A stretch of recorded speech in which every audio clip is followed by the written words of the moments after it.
Alright, let's see. Are we live?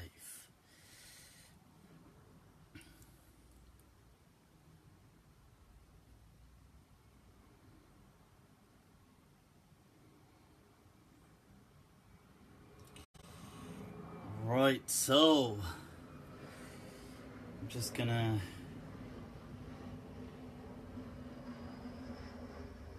share this.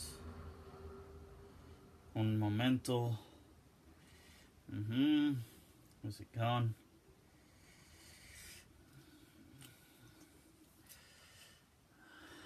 Alright, that's what I'm talking about. Let me just share this, people. Q&A, live and unrestricted. Alright. Where's my fire icon?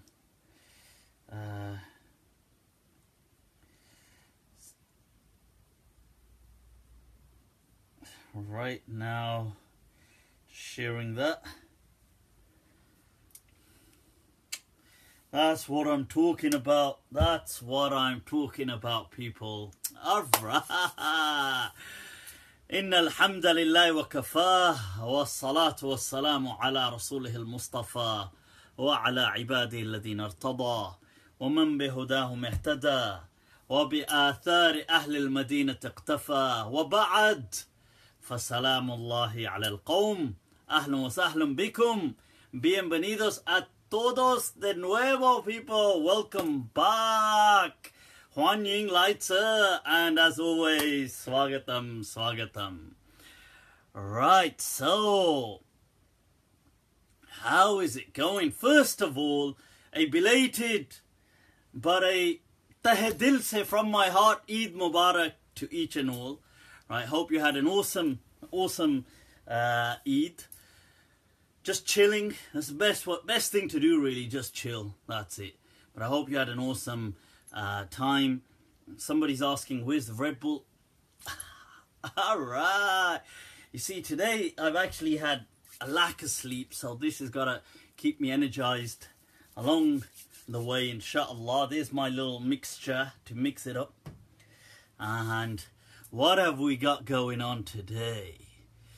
Look at that, the questions are already pouring in. That's what I'm talking about. Back in the game, people. Yes, I is back. I is back. Is it a coincidence that the devil is released and my Monday nights begin as well?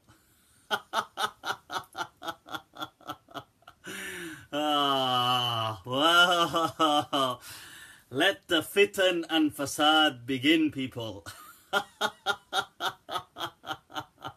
That's what I'm talking about. That's what I'm talking about. Right, what's in the mixture? Allah, what's in the mixture? This is something special. Special. Right, so let me just open this.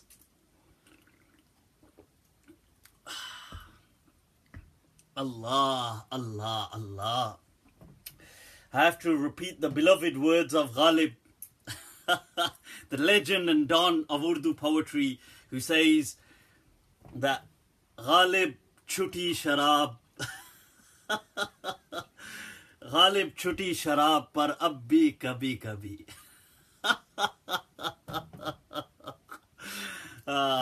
He says, Ghalib, we've left alcohol. But now and then.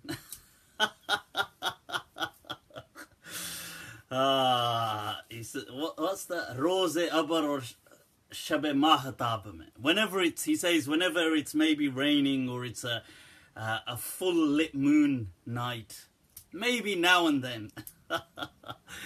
Astaghfirullah, God forbid. I'm not saying that I'm doing that. I'm just quoting Ghalib. Right, so anyway, right, what's going down, people? Where are the ice cubes? I kind of had to lay off today because I could kind of, weirdly, even though the weather's all good, but I could almost feel a slight cold coming on, so I thought I'll have to ease up on the ice. But I do firmly believe that what is a drink if there's no ice? I've actually bought myself an ice making machine.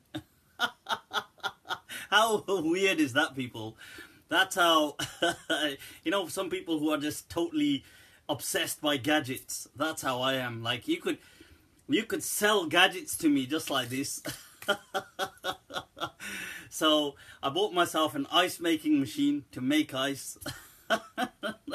Now I'm like, oh, I was making ice anyway in the freezer, but 21st century problems, people. 21st century problems.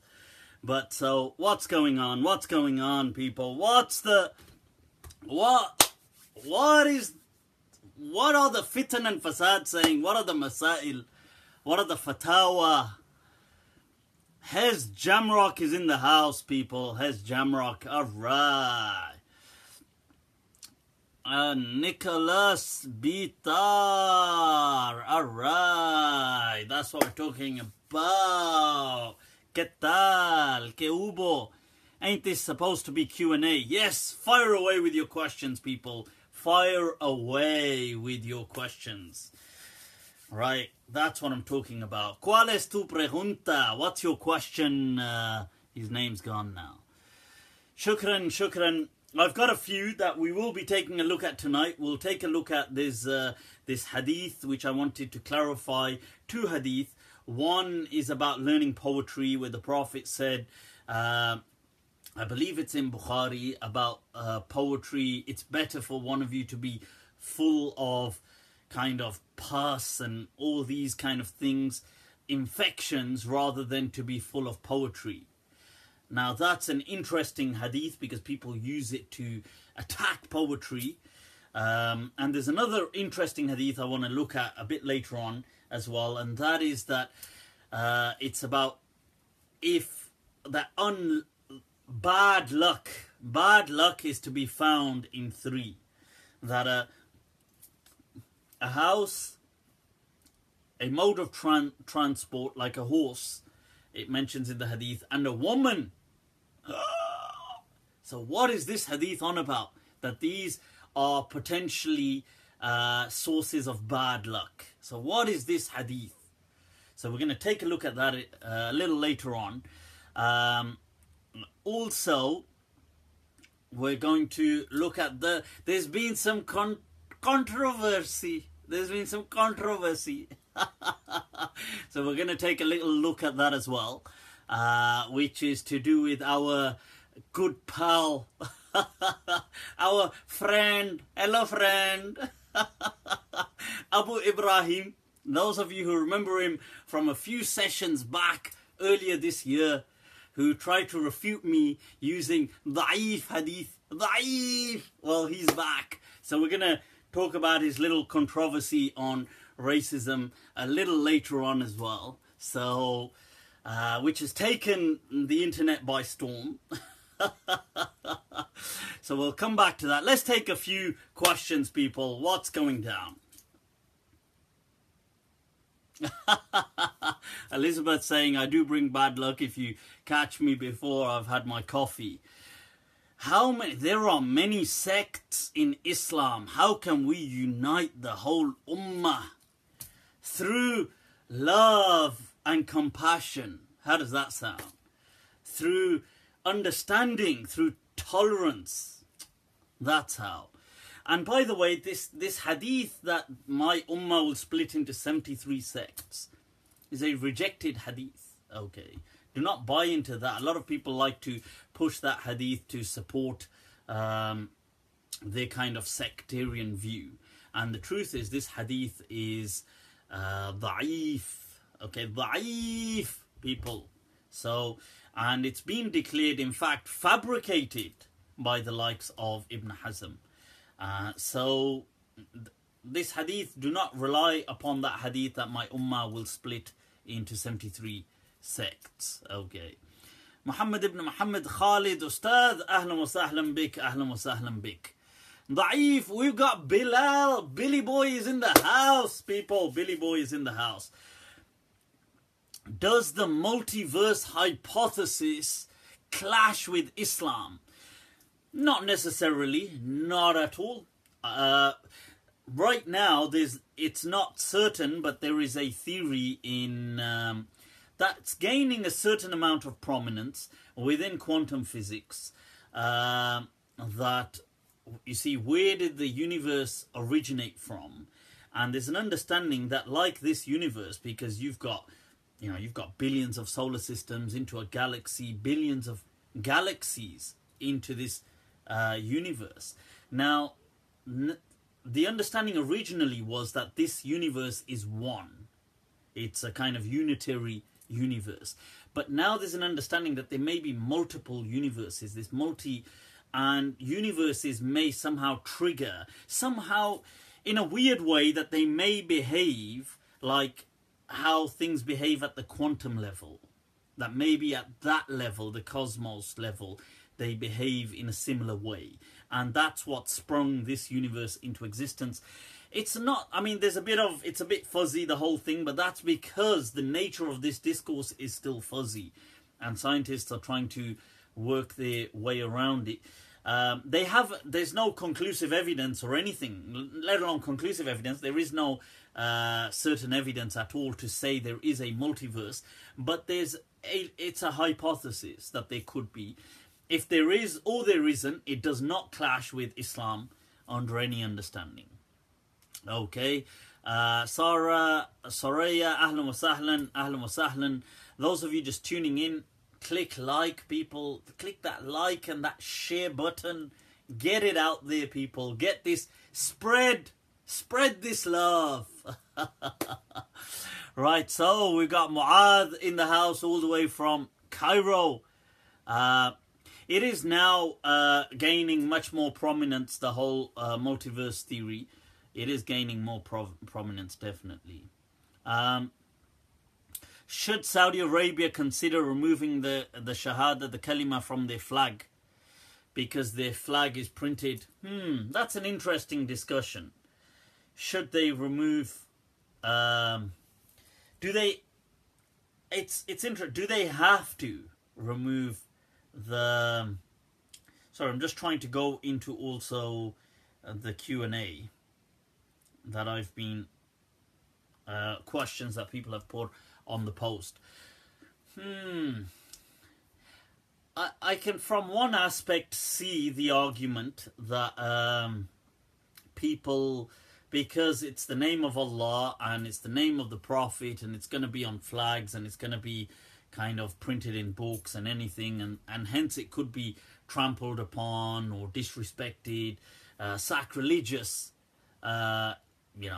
events could take place. That's on one hand. Is it on a football? Oh, okay. Sorry, because I don't watch football. I'm not up to speed at all with what's going on with football. Is that what's going on? It's actually printed on a football that they're kicking around. Is that the... Okay, wow. I don't know about that.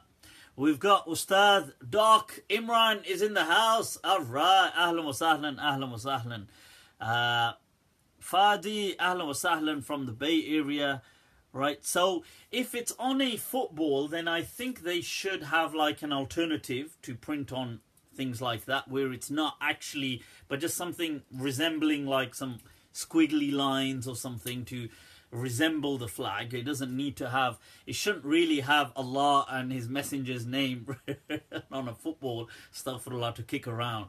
That is that's very, I mean, if somebody else did it, another country did it without their consent, that's different. But if they themselves are authorizing this, then that is very highly negligent of them. Considering that they like to call themselves the custodians of this deen. Like hell are they?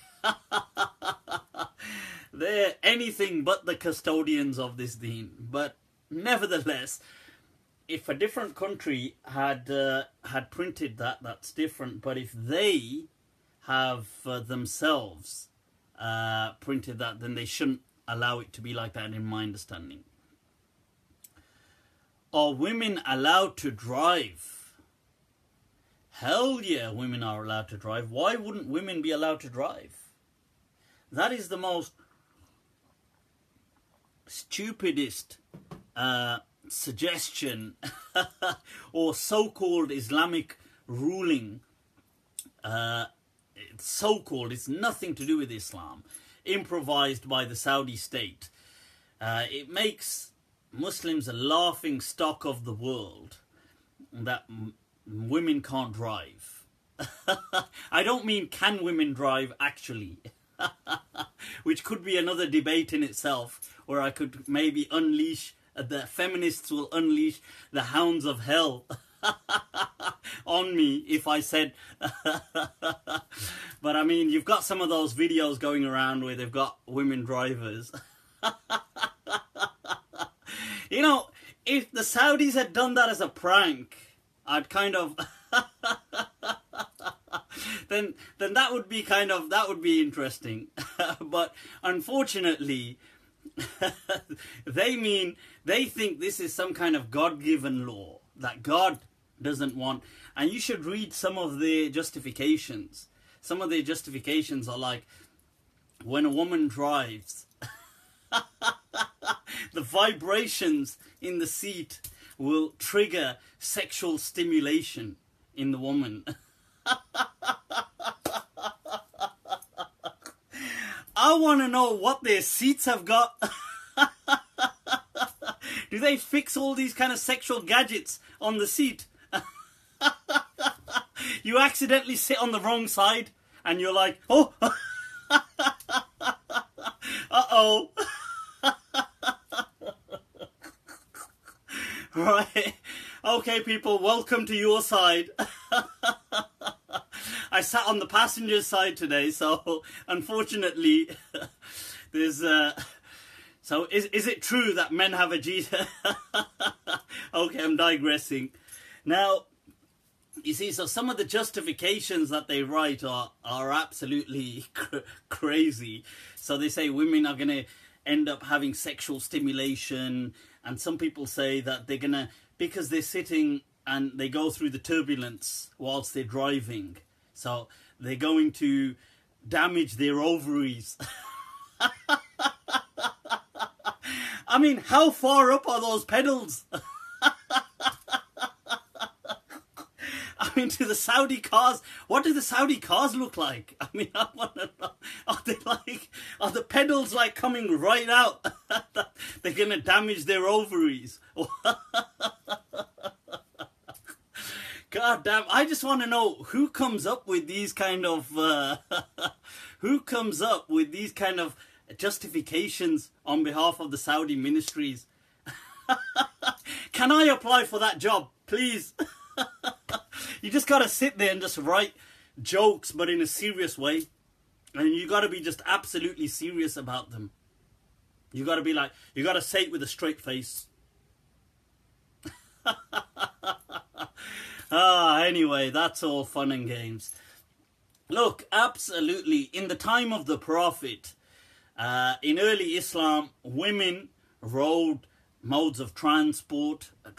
They had horses, they had camels, they rode these. Women independently had their own camels, had their own horses, had their own... It wasn't something that was restricted to men only. Okay? It's just the dumbest ruling ever. This is like... This is exactly what I mean by, you know, you get the kind of sunshine group, the bottom set, and they're kind of in charge of these religious ministries in Saudi Arabia. What's going on today? The ruling. Women can't drive. Sunshine group, they just colour in, they just have crayons. It's a ministerial meeting going on. It's the Ministry of Religious Affairs, and they're just kind of colouring in. You want to colour in. Anyway, people, let's move on. What's next question? Next question. Let's take some questions, people. Whew. That said, I'm kind of liking what MBS Mohammed bin Salman is doing. He's really bringing it up to date. I like it. So, where are we? Oh, have I come out of the questions? Yes, salam. When Saudi Arabia removing the Kalima? Oh, well, I've answered that one. Wisdom in poetry. Well, I'm going to come to this question later on. Hassan Vauda. Could you explain why insurance and playing the lottery are haram? All right. Well, Imran ibn Kashmir. Ya salam. Imran ibn Kashmir. Allah. What is it? Agar jannat barue zaminast. Inast. That if paradise is on earth, then here it is. About Kashmir, that was said. Right, so the question is insurance and lottery. Insurance, I don't believe insurance is haram. They finally jailed Munajjid. Oh wow, has he been jailed? Has Salih al-Munajjid been Sheikh Salih, Hafidhullah, Abu Salih? Has he been jailed? Oh my God, I gotta read up on this. God, you see, all of a sudden, you see the interest in gossip. It's like, really, what happened? But I gotta read up on that. That sounds really interesting. God, honestly, wallahi, these people have destroyed Islam. Honestly, I'm not joking. They have destroyed the damage these people have done to Islam in the name of Islam. Ya salam. Ya salam. They have done some serious damage to Islam. You just have to read some of the stuff they write. Honestly, ya salam. Ridiculous, preposterous. Yeah, I mean, I'm not doubting their sincerity. They're very sincere in what they do. But just crazy, wacko stuff, man. Right, so I don't believe insurance to be haram. Insurance, by the way, is not gambling. Okay, you've got to understand. Insurance falls under something called mukhatara. It's not actually qimar. I know a lot of Muslims think insurance and stuff like this is gambling. It's not.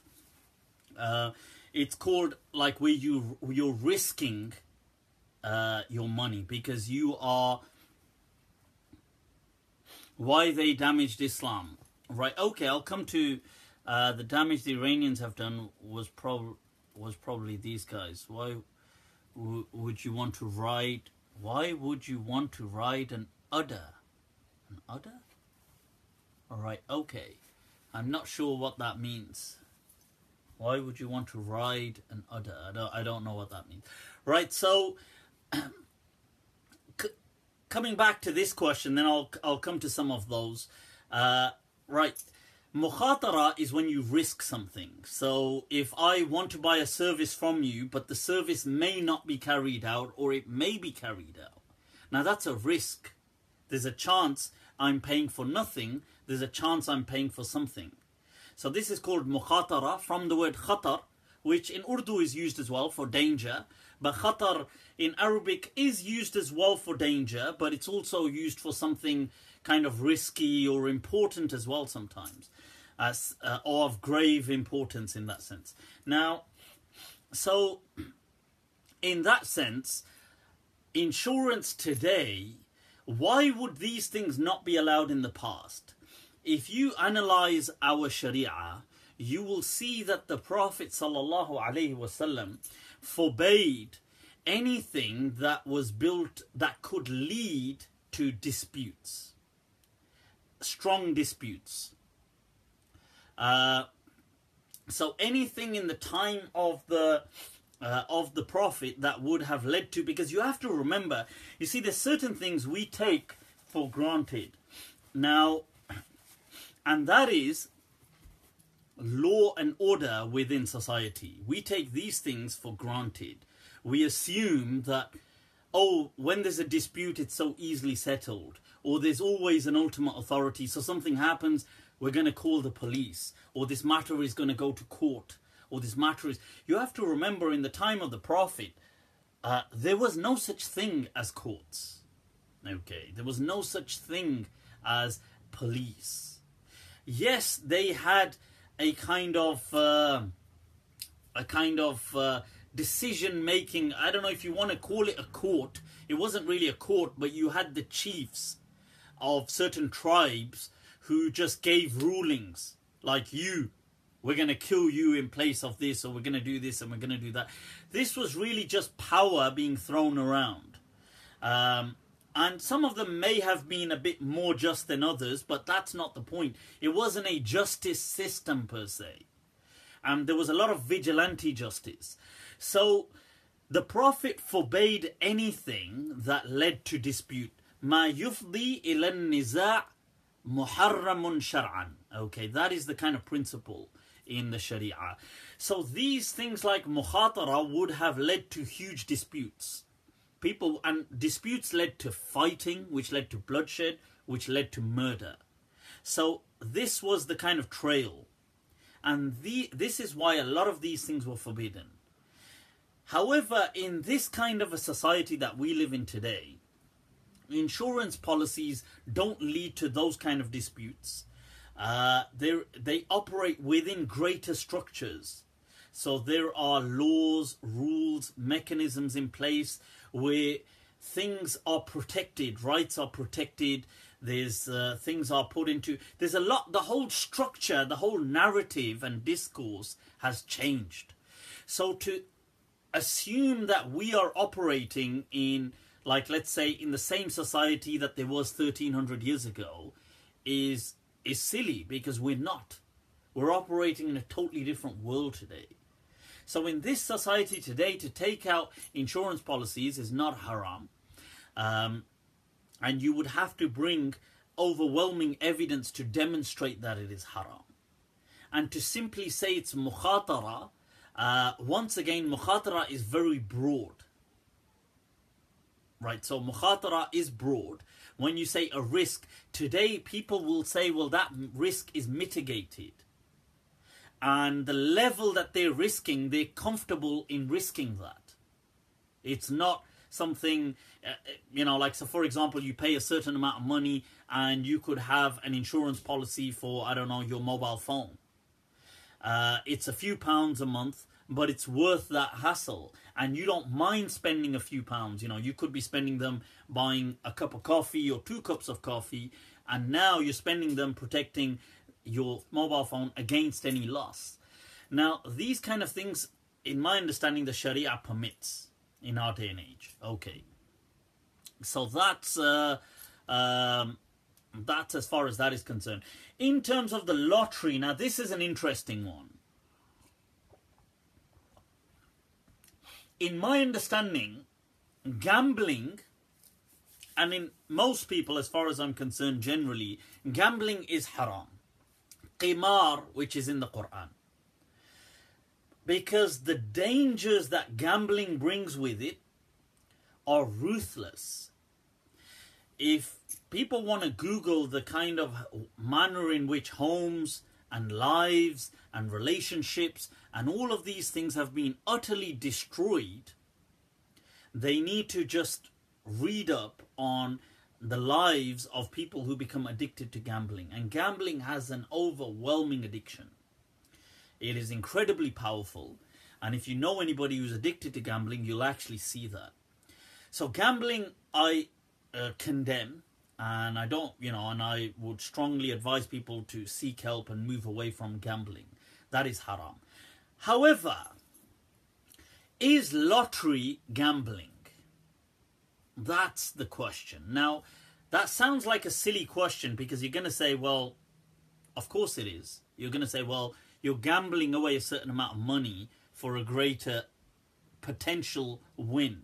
So technically, it's gambling. Yes, from that aspect, it's similar to gambling. It is gambling from that aspect. from the social aspect of how lottery is perceived and conducted within society, it doesn't fit into gambling. So as an example, somebody is at the supermarket. Somebody is at a supermarket and they're buying their shopping, and along the way they buy a scratch card, or they buy, here's £1. I don't know how much it is now. Let's say it used to be £1 once upon a time. I don't know. God, that's showing my age, I think. But I think I don't know how much it is now. But let's say it's £1 or £2 or whatever it is, and they say, yeah, can I have a lottery ticket as well? And here are some numbers. Now, the way it's conducted socially, it's not like gambling. So socially, this is not conducted in the manner of gambling, but from its definition, it matches gambling. But we've got a disparity. So does this fall under gambling? Many people will say it does, because by definition, it is gambling. I would disagree. I don't believe lottery per se falls under that kind of gambling. One, it's too trivial. It doesn't lead to addiction in that sense. It's not conducted how gambling is conducted in casinos and things like this with greater... It's not done like that. People who... The social difference is people who do this themselves do not consider it gambling. So, for example, and I'm not trying to stereotype here, but let's just say you will get an auntie, let's say an Auntie G. She's doing her shopping and she will say, can I have a lottery ticket? But this same auntie, so to speak, would never set foot in a casino, because she would see a casino as like that is wrong and bad. But she wouldn't make an association of, and it's not just, I'm just using this as a scenario, but people in general do not see the lottery as that kind of gambling. So I would say that there is a disparity, and based on that, lottery, I mean, it may be discouraged because you're just kind of, it's just seen as kind of, you're just wasting money. It's very unlikely people will win and things like this. But it is a trivial amount, and therefore it is not haram. There are also riwayat that many of the Hanafi madhab bring, including people like, you have many of the Hanafi scholars, whether it's Sarakhsi or other people, they bring these discussions to show that that the Prophet ﷺ, they bring narrations to say that he allowed for Abu Bakr radiallahu an to gamble as long as he was in Mecca, but not in Medina. So they themselves bring in distinctions to show that not all gambling under all conditions is haram. So although they kind of differentiate it by trying to say, well, anything in when it's not a Muslim kind of situation or scenario is okay. That's the Hanafi distinction. But if you take a step back, what ultimately is being said is not all gambling at all times is haram, if you want it by the definition. So things like, and I would draw the distinction here in things like lottery and these trivial small things like raffle tickets, stuff like this, which people even in society today do not consider really to be gambling. So if you bought a raffle ticket at work, people wouldn't say that, you know, he's a gambler. He gambles. They don't use this term for that, but they use it for casinos and stuff like that. So that's my kind of, no one cares, Maryam Malik. Oh, okay. Well, I'm ever so sorry. I'm sure the person buying the lottery ticket cares. Mind you, I was actually reading up about one of the first people to win the lottery in the UK was a Muslim, and he died, I believe, maybe a year or two ago. And it's really interesting to see how his life, the turn of events, the tragic turn of events, shall we say. Right, so moving on. I have been told I'm committing blasphemy by questioning the basics of Islam, like must we pray in Arabic, halal meat, what modest dress means. It's questioning things like that, blasphemous from an Islamic perspective. No, it isn't blasphemous, Elizabeth, and by all means, you have the right to question anything. Okay, and feel free to question, and if people respond like that, then that's because of their insecurity in the faith. And just ignore those kind of people, and you're more than welcome to reach out to me, and I will try to. I know you have sent some questions already. I've been a bit lazy in getting back to them.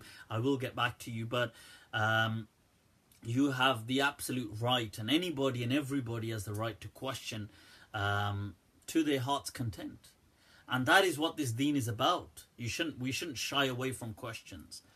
Somebody asked.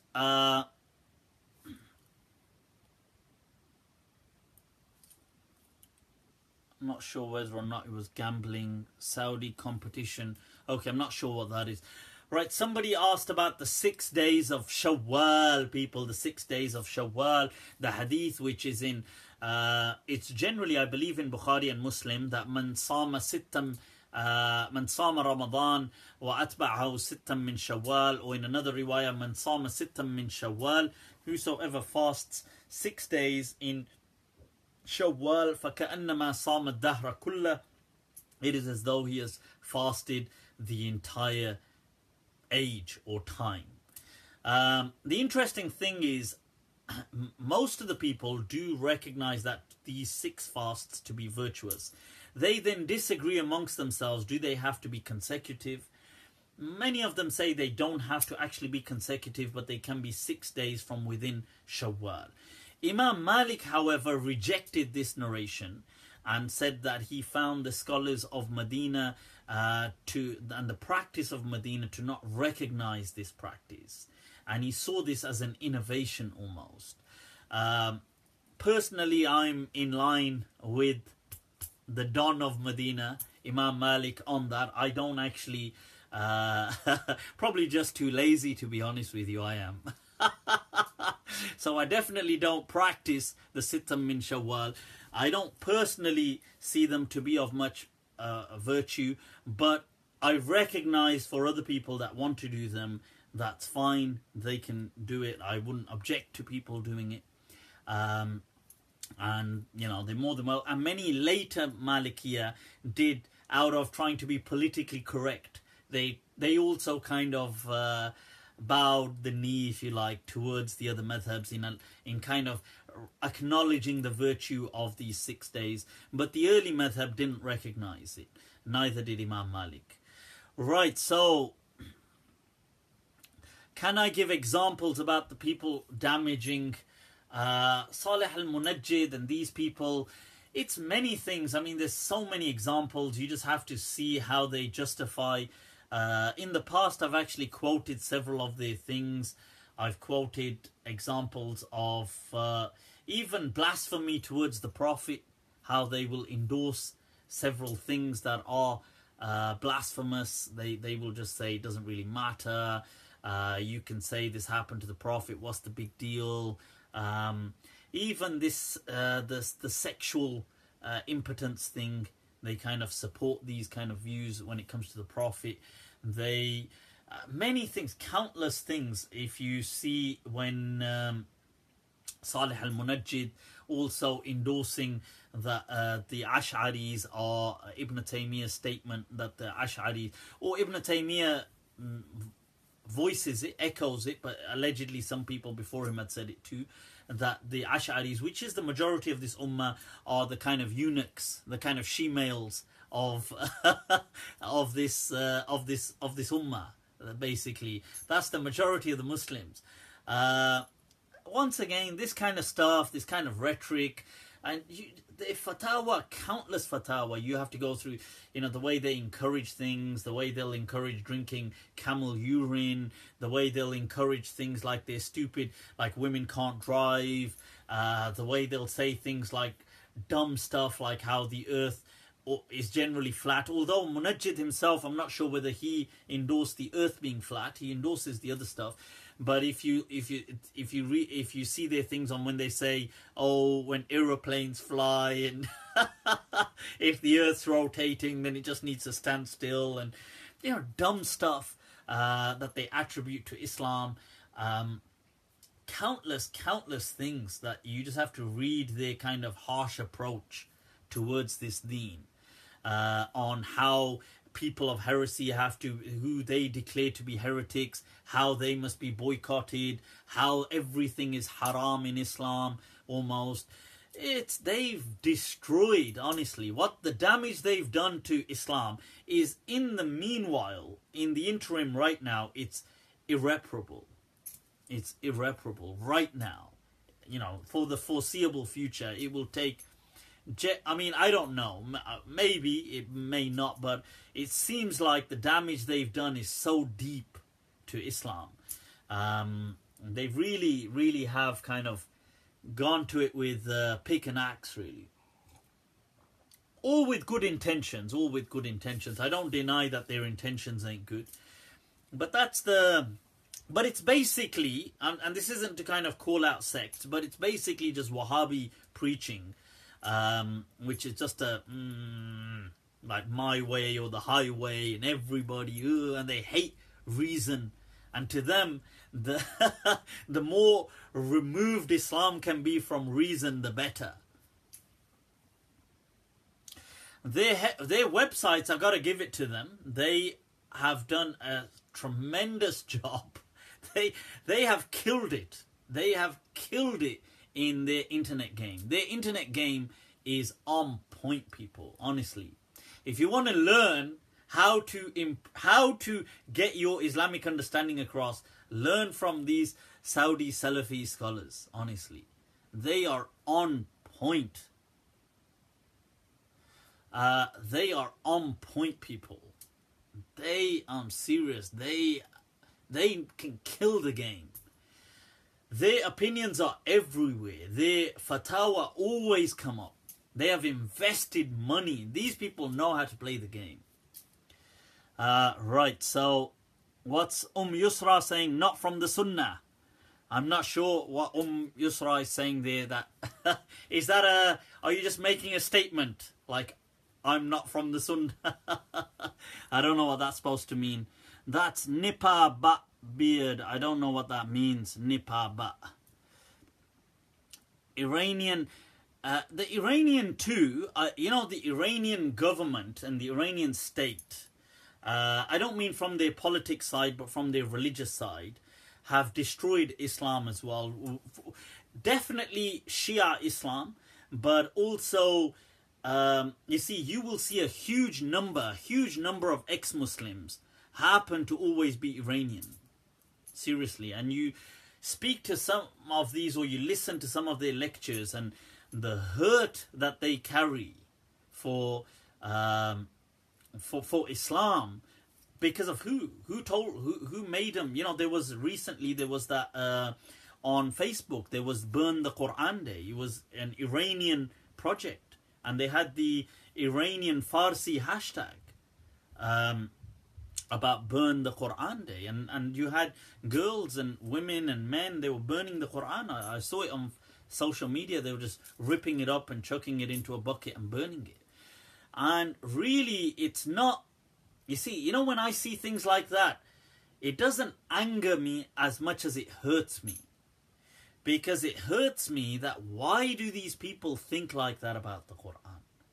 They think like that because some idiot mullahs in their country have stamped religion in such a horrible way to these people, and they have persecuted these people in the name of religion, that they then hate religion.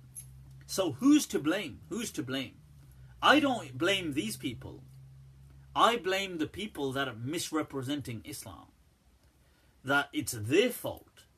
Why have they, this like in Iran, this chador, and the way they have to wear this chador and all this kind of stuff. What is this kind of nonsense? dress up in black and do all this and must wear hijab, forced by the state. And what is this nonsense? The deen is for people. Governments should not impose morality on people. I'm against this kind of morality policing. Even whether it's the UK or any country, there should be equality in this understanding. There should be justice. They should focus on justice, not on morality. So, right now, okay, wearing a bedsheet, yeah. This chador, honestly, it's disgusting the way they've kind of brought Islam down to this, reducing these women to like crows. That's what it's like, isn't it? That's what they call them in some of their kind of slangs. But I have a question. How are you? Is that your question? Estoy bien. Estoy bien.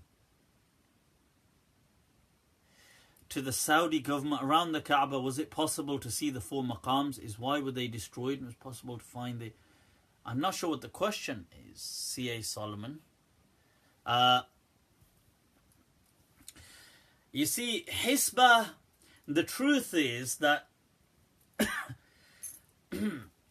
as far as morality is concerned,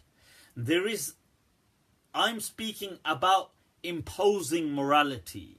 There is an aspect where certain things cause inconvenience to other people. Yes, anything that harms another person. So let's say, for example, societies will have rules and laws in place. And that's fine. That's not what I meant by when I said they shouldn't impose morality. I meant how they should tell people in their personal lives what to do. So obviously, if a person, let's say, decided to walk around naked in the middle of the street, now people wouldn't. Now this is what they would describe generally as public obscenity. That is one thing. So people would say, well, I don't want my children exposed to this. I don't want to be exposed to it. That's fine at that level. Now, to say things like, well, you see, you can't be walk around naked within your own home or within how you should live your life. Now, this thing of hijab, you have to understand, this is not generally about, I know they will say it's about modesty, but people today, there's a general understanding within Islam as well of what to cover up, because somebody could use this argument and say, well, you know, you would object to somebody walking around totally naked. Well, a woman showing her hair or showing her, let's say, wearing a t-shirt is just as naked to men. Let's just say if somebody used that argument. And I would say, well, that's you tried well. But you are mistaken, my friend. Because that's actually absolutely incorrect from a Shara'i perspective, from an Islamic perspective. So Islam never used to... You see, we've got to get over this myth. Because I guarantee you, I call any scholar, any single scholar, to show me. Because in every single fiqh book, they wrote that a female slave she only needs to cover what's between her navel and knee. She doesn't even need to cover her breasts. This is what they all write in their books. And who were the females? They were normal women. They were normal women, except they had a social status that was below the other women. They were normal. There were many Arabs who were slaves. There were non-Arabs who were slaves. It wasn't this kind of American slavery kind of thing. They were just normal people. Let me give you an example. The kind of fostered son, if you like, or the fostered child of the Prophet, right? Zayd. Now take Zayd as an example. Zayd, who was kidnapped, gives his story. He says, I was going with my mother. We were traveling at a certain place. Bandits came. They surrounded us. They kidnapped us and sold us as slaves. And this is how it used to happen. So people who say it didn't happen like that are just lying. Slavery was just like that. Yes, it came from war as well. It came from foreign trade, but it came through just bandits kidnapping normal, regular women and men and just enslaving them. So how is it this normal woman, all of our fuqaha say that she doesn't need to cover up, right? And this woman must cover up. So it goes to show the argument can't be about this modesty angle.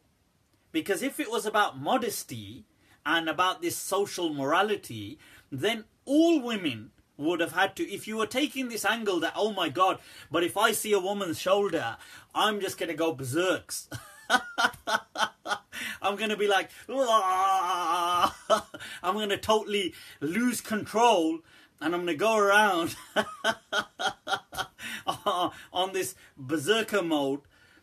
Like, if that was the argument, let's say this is the, let's go with this argument for a moment, right? So if we see a woman inappropriately, let's say loosely dressed, like we could see, I don't know, let's say her lower leg, or we could see her arms and her upper kind of shoulders and stuff like this, and her hair, we're going to all go wild as men, let's say.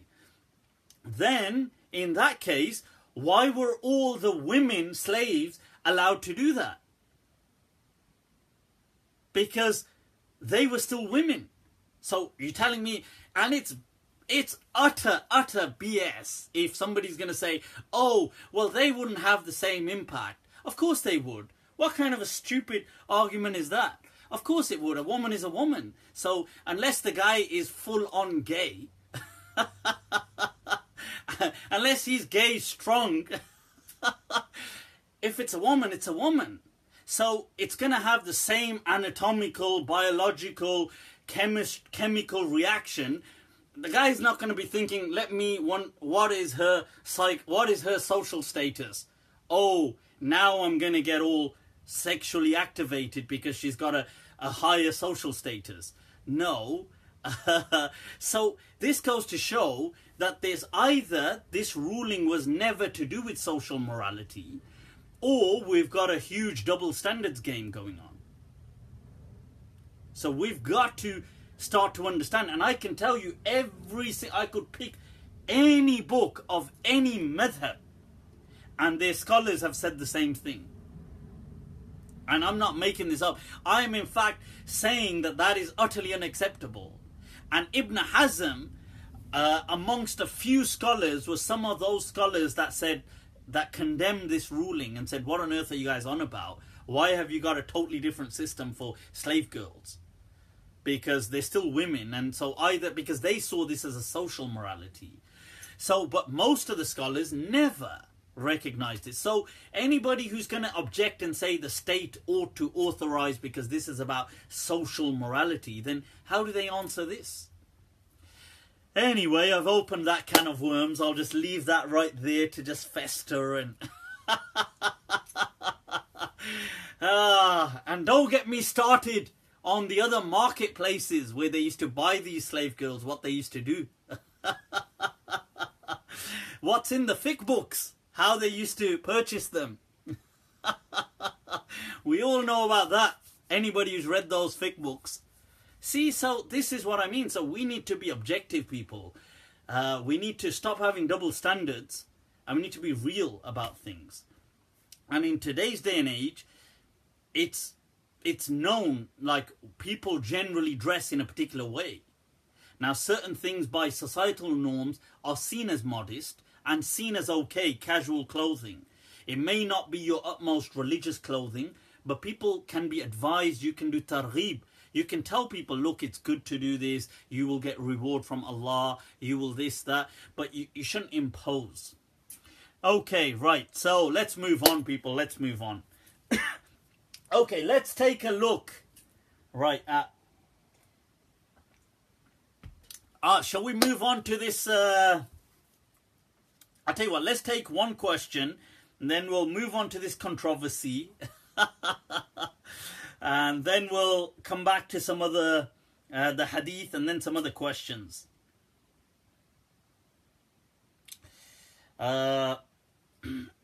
Salam Sheikh, what are your opinions on the teaching of Sheikh Imran Hossain?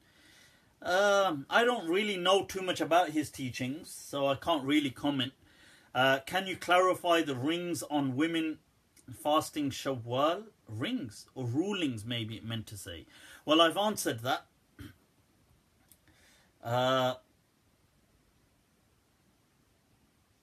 Is it permissible for a man to lead only females in salah? Muhammad Sarkar, can I get a job as an imam in your masjid? Where do you get these female only congregations?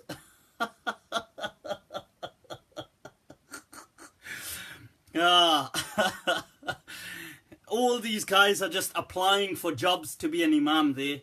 Everybody's like, Allahu Akbar. Allahu Akbar. Right, so the answer is Muhammad Sarkar.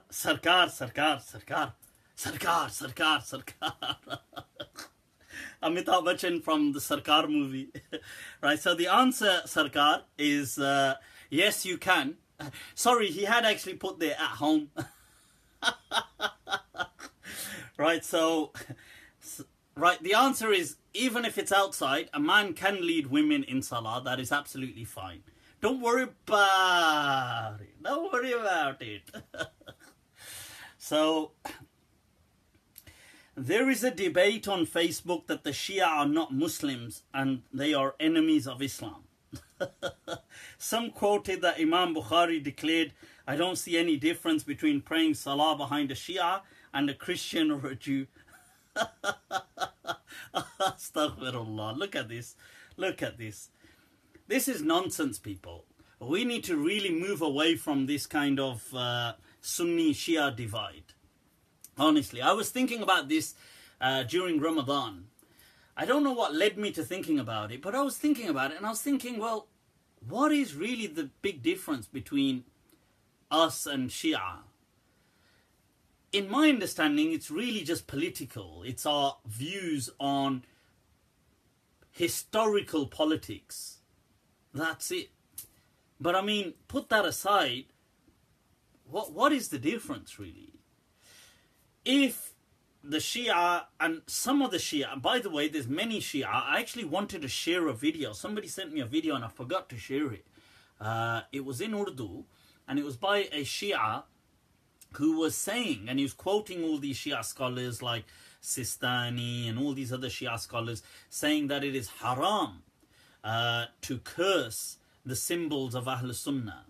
And many of them, not just one, he was quoting several of them and their actual quotes and their photographs and so on. And I really wanted to share it because he was saying that yes, people will they will think of, what's his name, Yasir, not my dear friend Anthony Gonzalez Yasir. He's also a Mulvi Yasir.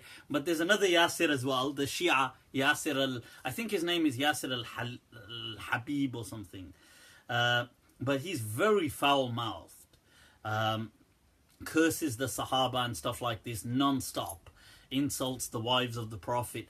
But this Shia Imam said that, look, people will think of people like him.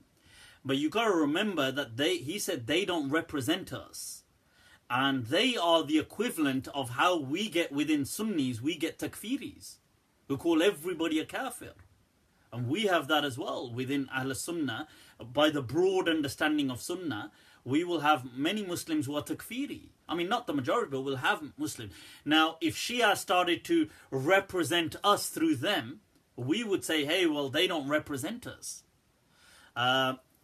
So I think in the same way, we ought to, inshallah, build bridges between the Shia and Sunnah community. Look, we're all Muslims, and history is history, in my understanding. I personally, I would disagree with the Shia understanding of historical politics, but I just wouldn't discuss it with them. I personally wouldn't, because I don't want to argue. I don't want to cause resentment. I don't want to kind of lead to bad blood. Look, whatever's happened has happened. So, yes, we may discuss it in its own place, but if, let's say, I was sitting with a Shia right now, I wouldn't discuss these kind of things. I wouldn't bring them up, and I would refuse to engage in these kind of things because I don't want there to be bad blood. I don't want there to be kind of bad feelings. I would rather just focus on positive things. And I think, you know, I've got to say my own experience, especially recently with some of the Shia community, has been amazing. So I've, you know, very much, they've been, subhanAllah, very loving, very kind of encouraging. And I definitely say that we need to extend these hands of familial friendship and build bridges, inshallah. And this kind of stuff is nonsense that they are kafir. They are not kafir. We need to stop calling them kafir. Right? Because we're just playing into a stupid game. That's all we're doing. The Shia are not kafir. Okay. So let's just end it at that. As far as who's on the correct path, look, just chill. Just chill, people. Who's on the correct path? This path ain't a small alleyway, you know. It's like really vast. Okay, it's the path going to Allah. It's not a small little alleyway that we got to squeeze through. Who's on the correct path? Don't worry about it. Everybody is just doing their own thing. That's fine. Okay. We're not going to change people. You're not going to change the world. We can change ourselves. So let's just move forward like that. And you know, in line with that, I want to answer a question. Somebody had asked me, I came across, I was asked this question, which I've answered before, that look, what if reason led somebody away from Islam? And I answered that, look, if it did, it did. That's the nature of the search. But it's really interesting that I came across a discussion on this by certain scholars, amongst them the great the great Hanafi jurist al-Baydawi. Now, the great who is a great mufassir of the Quran, he's a great faqih, he's an usuli, he's a theologian within the Maturidi generally and broader Ash'ari understanding. Now, he has a very famous statement where he writes that even the kafir, and these are his words, al-Baydawi's words, he says al-kafir, and this is in his matali', he mentions this, and it's quoted by Maliki scholars like al-Hafidh al-Ubbi in his commentary upon Qadi Iyad's commentary on Sahih Muslim. They quote that Baydawi says that al-kafir, who does ijtihad in trying to find the truth, even if he stays as a kafir with what he does with his ijtihad, he says, yurja afuhu. We hope that he will still be forgiven. Okay? And that he is still saved. So look at this broad, wow, this encompassing understanding. And he's a great Sunni scholar. I mean, you could take a look at another, and these are all opinions of Ahl Sunnah. Like, look at the great Sufi scholar, Muhyiddin ibn Arabi. Now, Muhyiddin ibn Arabi went to the understanding that even when we say hell, he said adhab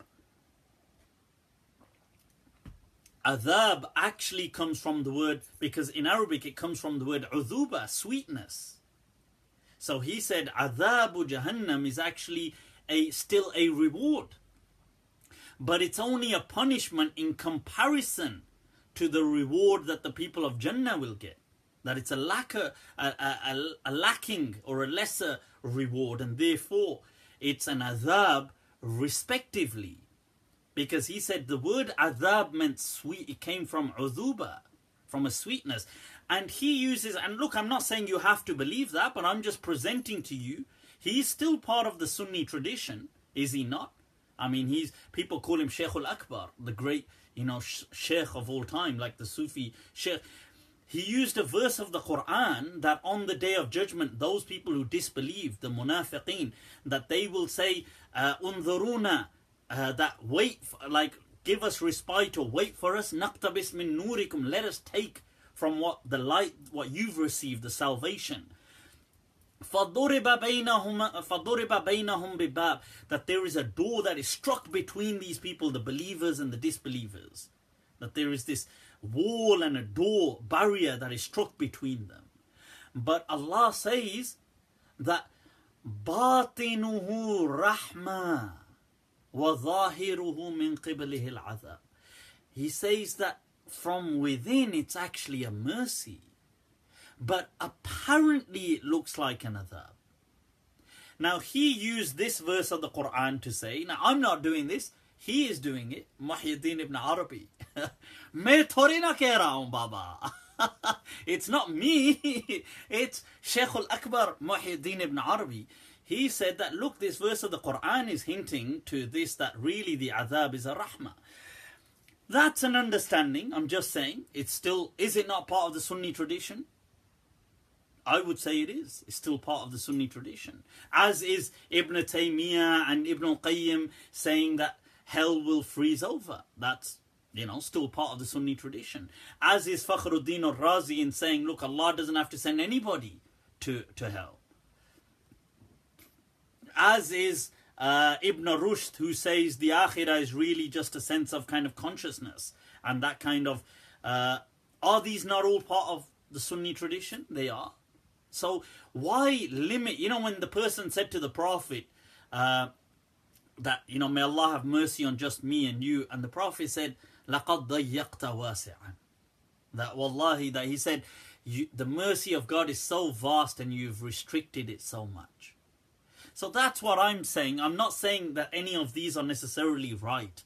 But what I'm saying is they are all parts of the understanding that we have within our tradition of Ahl Sunnah.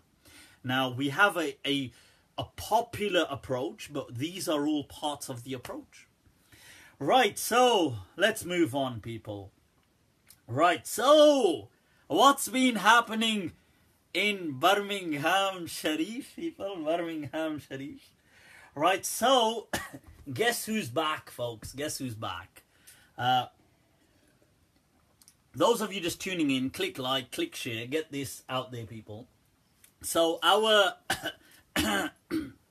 good old friend Abu Ibrahim Hossain, aka Simran. So Simran is back, who we met earlier on this year in one of the Monday nights with Mufti, where he was refuting me using da'if hadith.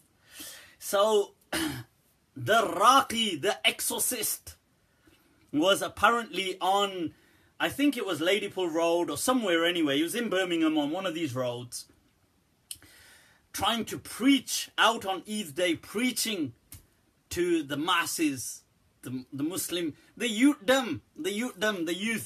He was preaching to them, saying that, what's wrong with you people? But what he said was, brothers, you have to stop talking black. You have to stop acting and talking like black people.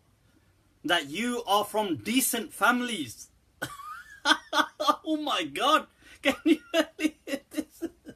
This is not a laughing matter, but it really cracked me up, I won't lie. I mean, for God's sake, this guy, look, I could understand if he was trying to be funny. Sense of humor, for me, sense of humor has no bounds, so okay, but he wasn't trying to be funny. He was trying to be very serious. He was trying to be really religious and speak about Islam. I could understand if he was just even having a conversation and it came out by accident. And he probably thought, oh damn, I don't want somebody to... But no, he was using a megaphone, a speaker.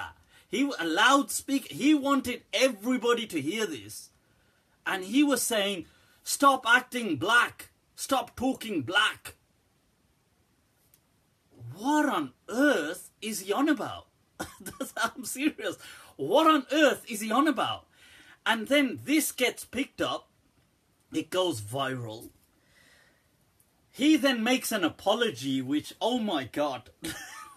Oh my God. You know, you couldn't make this stuff up.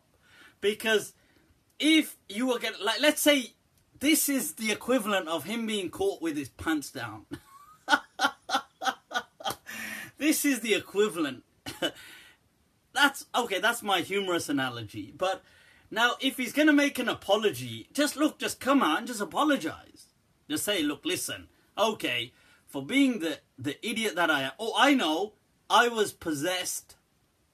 The jinn possessed me. It was a Nazi jinn. The jinn was Hail Hitler. The jinn had one of those tashes and it possessed him. So he could come out and he could say, look guys, listen, I'm sorry. Alright, I messed up. I shouldn't have been acting like a clown, an idiot, the way I was, and saying these racist remarks. But what he does is he says sorry. And then he follows it up with another slap. He says that, you know, these black people, they need to stop with this victim mentality. It's not like they're the only people who face racism. I mean, what the hell was that about? What the hell is wrong with you, man? Seriously, what the hell? Like, okay, okay, let's just say the first time he was totally out of his mind. Let's just say for a moment, I don't go with that, but let's say you are now consciously making a video to address the issue. Why on earth would you say something as stupid as that? Like, black people need to switch out of this victim mentality because, you know, you're not the only people who face racism. Whoa, you dimwit. You're the one being racist here. Can I just remind you the irony of this situation? You are the one being racist. It's not. What the hell is wrong with you? You see, the equivalent of this, now he said, look, let's just analyze what happened. Okay, we got to analyze it. He's probably thinking, what the hell is wrong with Mufti Abu Layth? Nah. This one not nice, you know. This one require the dissection. So anyway, he said, look, he said that when I said black, you guys all knew what I meant. And there was another person as well. There was some, there were a few people, but some, let's say, people with some social following that kind of took to social media to justify Abu Ibrahim's statement. And they did YouTube videos on trying to say, first of all, they said, when he said, don't talk black, everybody knows what that means. That means, don't talk like gangsters, or don't talk like drug dealers, don't talk like thugs, don't talk like... I'm thinking, are you seriously saying this stuff? Because do you think that's some kind of a justification? Are you out of your goddamn mind? Seriously. Let's just take Ramadan as an example. Because I know Abu Ibrahim is saying when I said don't talk black, I meant like don't act like black people, you're from decent homes. He meant, this is what he's saying, I meant don't talk like thugs and gangsters and don't act like gangsters and roadmen, so to speak, because you guys are from decent Pakistani homes. This is what he's trying to say. Now, mi amigo, that is racist, full stop. There is no other way of looking at this. Let's just take Ramadan as an example. Let's take this Ramadan as an example. Almost every single day, almost every single day throughout Ramadan, there was a crime a video that was viral across WhatsApp and all these places of Muslim Pakistanis, right, either stabbing, shooting, driving over, attacking, beating up. Every day there was almost a video we were seeing. Every single day there was a video. What do you mean, don't talk black or don't... Or drugs, if we were to compare statistics, I would hands down guarantee that the Pakistanis, and I'm Pakistani myself, would have far greater statistics in criminality, in running the drug scene, in all these kind of crimes, than black people. So what is this supposed to mean? That, you know, oh, don't talk black, or don't act like you're black, like as though black people represent this crime, and we are now just, when we're doing these crimes, we're just trying to imitate black people. What century are you living in? Muslim, for God's sake, if this Ramadan proved anything, it proved that the devils are not locked up. He's from Birmingham. Birmingham was a nightmare in Ramadan. I mean, alhamdulillah, you don't see it in actually you did, because almost every other day, some part of these Muslim areas, like Alum Rock, Ward End, Washwood Heath, Bawdsley Green, Small Heath, Sparkbrook, Spark Hill, all of these areas, every other day were being cordoned off by the police for stabbings, for shootings. The amount of shootings that went on, the amount of, they ran over people with cars, the amount, each other. And this is during Ramadan. I was actually shocked. I was receiving these videos. I was like, what the hell is happening to people, man? So we need to get, and this, the reason people could say, well, look, he's apologized. But you've got to understand how this alienates an entire community, because you are acting as a holy man preaching. Now, I understand if you were not acting like a holy man preaching, you were just a regular guy, and you made, this would just sound as a regular racist remark from a racist person, this is what it would sound like, but you would be insignificant. But now you are there preaching this, wanting this to be heard. It's not even, hey, I made a mistake, and because your apology was conscious. Let's just say, as a hypothetical, I want to give you an example. Let's say, listen to this, I want you to just let this digest. Let's say some white people, they addressed a crowd, a young rowdy crowd, that were, let's say this crowd were involved in kind of, involved in molesting women and girls, and they were involved in, I don't know, seedy sexual kind of aspects of, whether it's brothels and stuff like this, or let's say they were involved in that kind of stuff, and there were some rapists and stuff like this. Now imagine the person said to them, let's just say, and he gets caught on camera saying, guys, listen, my brothers, you people, stop acting like Pakis. Stop acting like Pakis. You're from decent homes. Stop talking and addressing, looking at women like Pakis. Now imagine he said that. Let's say somebody said that. Be honest, you would be offended. I would be offended, because I would think, what the hell? I would think, what the hell is, what do you mean don't act like Pakis? Like it's, but he could say, well, no, but everybody knew when I said Pakis, I meant grooming gangs, and I meant, you know, the sexual, that they just look at women like meat, and they just, especially white women, as meat. Everybody knows that. I'm not racist. Duh. You know, I hang out with Abdul. I play football with Abdul, and I got a colour TV at home. How can I be racist? So the thing is, now imagine he said something like this. He said, no, I'm not racist. I don't hate, I love curries. I haven't got anything against Pakistani people. I'm just saying, stop acting like Pakis. But we would we would call it out. We would say, what the hell's wrong with you, goddammit? You can't. And this is why these generalizations have huge problems. Even if, let's say, and this is not true, if we were to look at criminality, I do not believe that the black community outweighs the Muslim community. I don't believe that at all.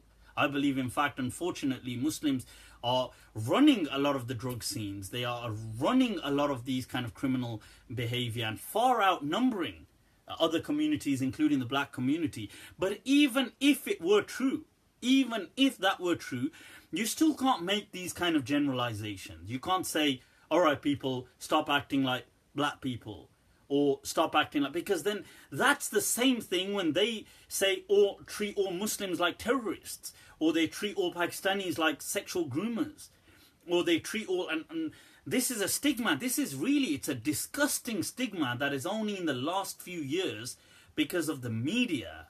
You know, god damn this media, that they've really made this stick now with Pakistani people in the UK. And it's only in the last few years, it wasn't before that. This kind of all, you know, grooming, now sexual groomers, Pakistanis. It's like, what the hell? Why? Thanks, Rochdale. Thanks, Rotherham. All of us Pakistanis have to kind of now bear the brunt of that. But my point is that, look, this is why, humor aside, we've got to be very, very kind of, you can't make these kind of generalizations. And if they were said by accident, what you definitely can't do is go on and say, you know, black people need to snap out of this victim mentality. Because, what the hell? What are you on about? Because you're the one being racist. You know, ek se chori upar se sina zori. You know, it's like the saying in Urdu that, you know, one you steal, and then on top of that, you act all kind of like arrogant about it.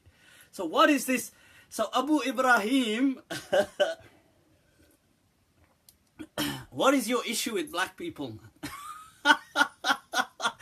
You know, this, by the way, the person defending him said, because Iblis has been unlocked after Ramadan, of course he's going to go for a Raqi. What on earth is that about? Raqi is an exorcist, these kind of exorcists who kind of ghostbusters.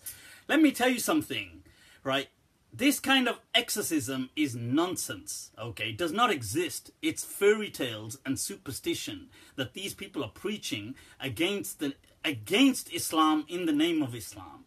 They are destroying Allah's deen and His Messenger's deen by spreading this kind of superstition, belief in demons, telling people that Allah is incapable of saving people, that they need these kind of exorcists to come and take demons out, that these demons are so powerful and they do all these kind of things.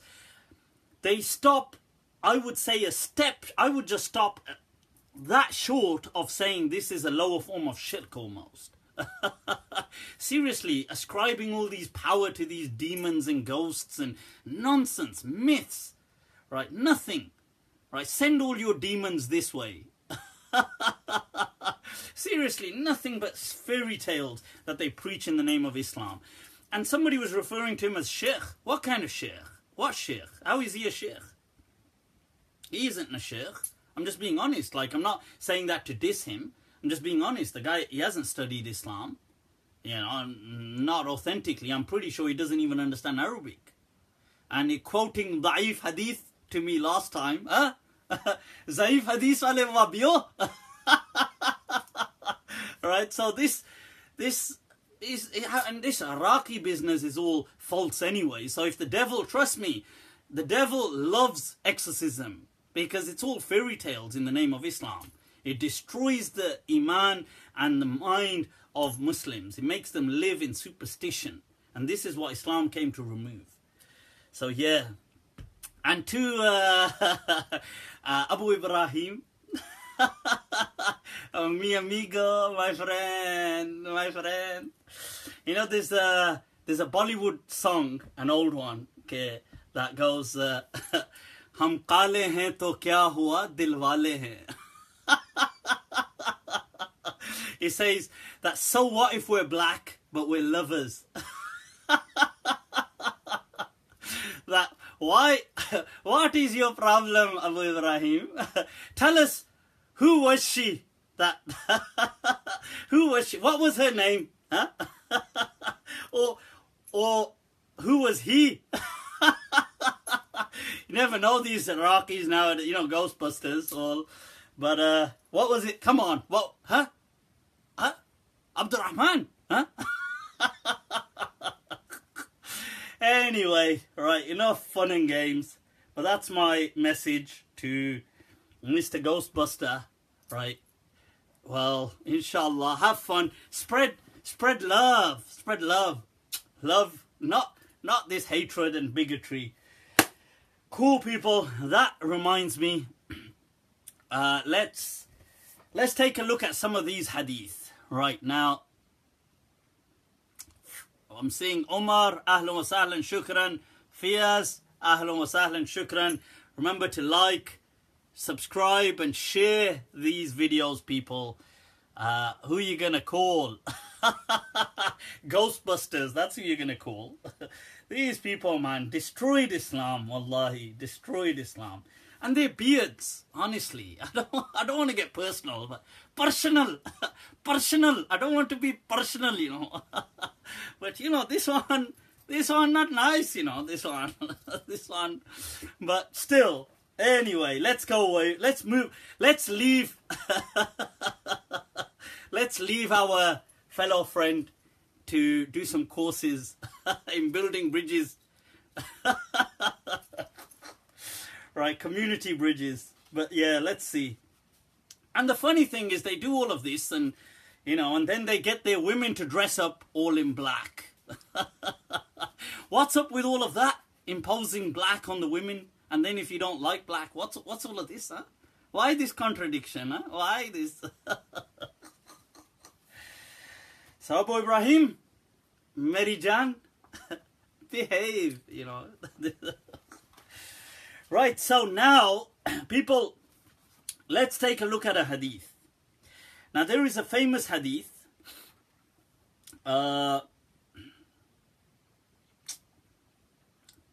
Right, so there's a famous hadith that is found in several books. I'm just going to bring it up here. Right, that ash-shu'am fi thalath. And it's generally from Abu Hurairah radiallahu anh, that ash-shu'am fi thalatha, that omens for bad luck. That means like bad luck can be found in these three places.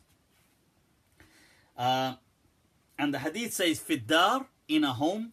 So you could buy a house and it's unlucky. Hang on, let me finish.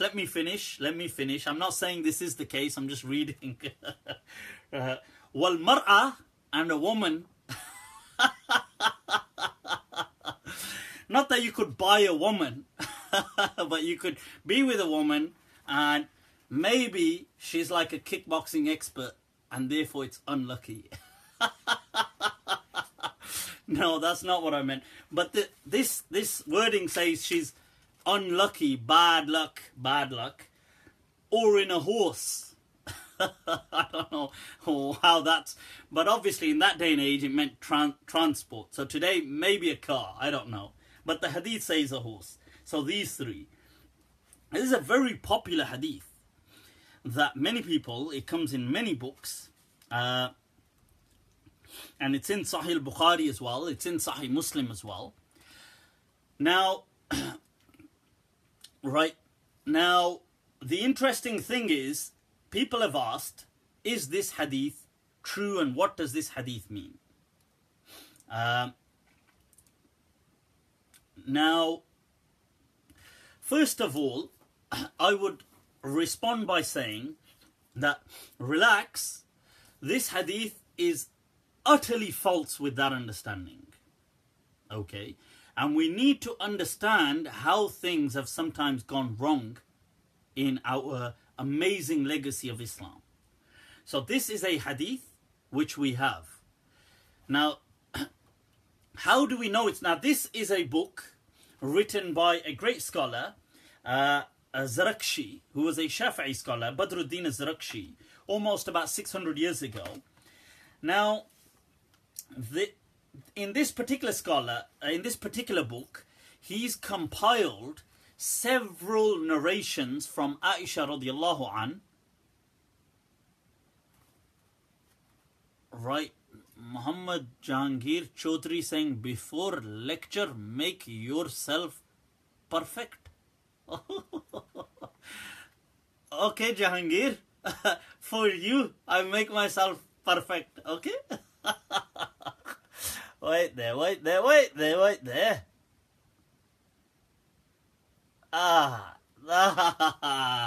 Nice, now nice. Nice block. See, mock and block, that's the... Right now, so the thing is, now this hadith,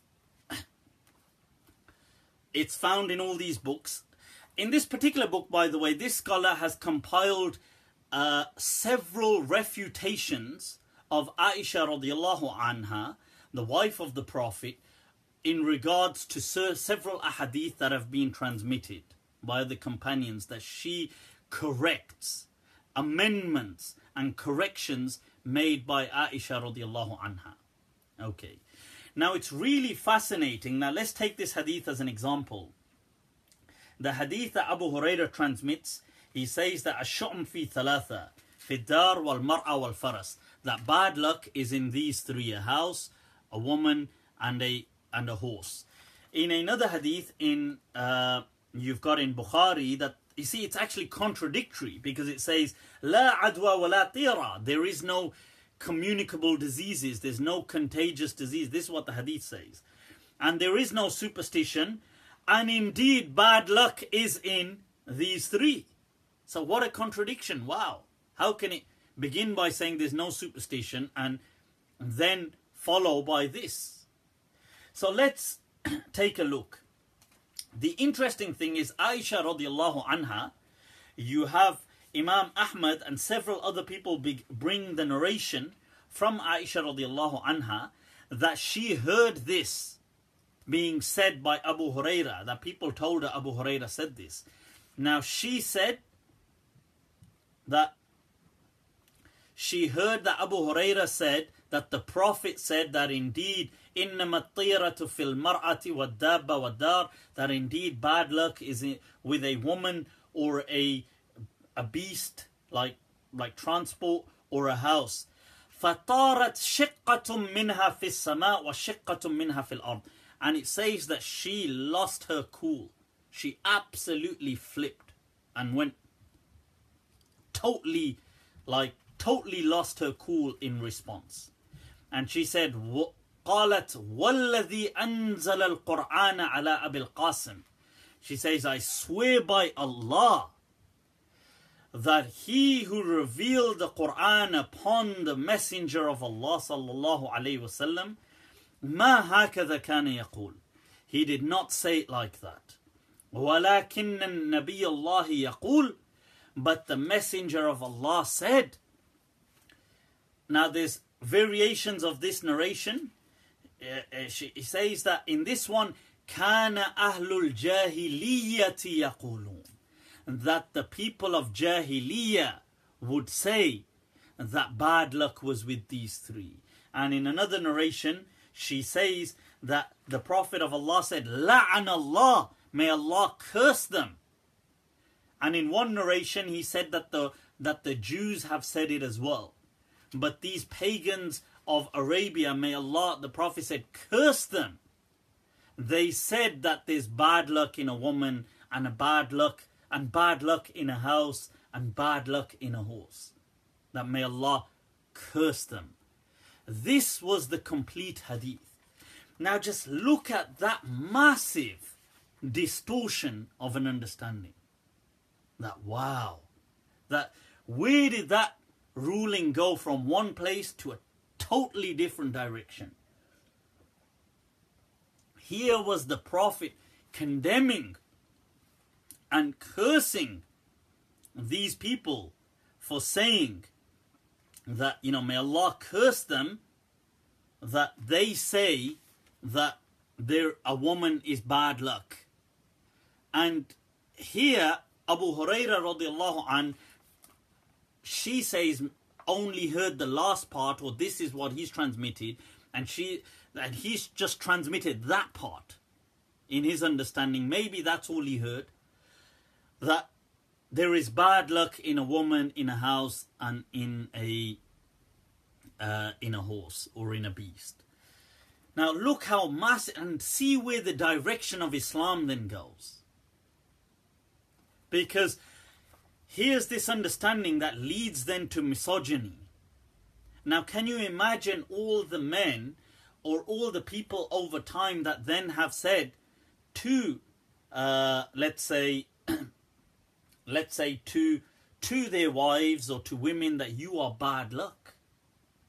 You are, and you get this. I've come across several of these cases, especially in rural parts of the world like Pakistan, like in India.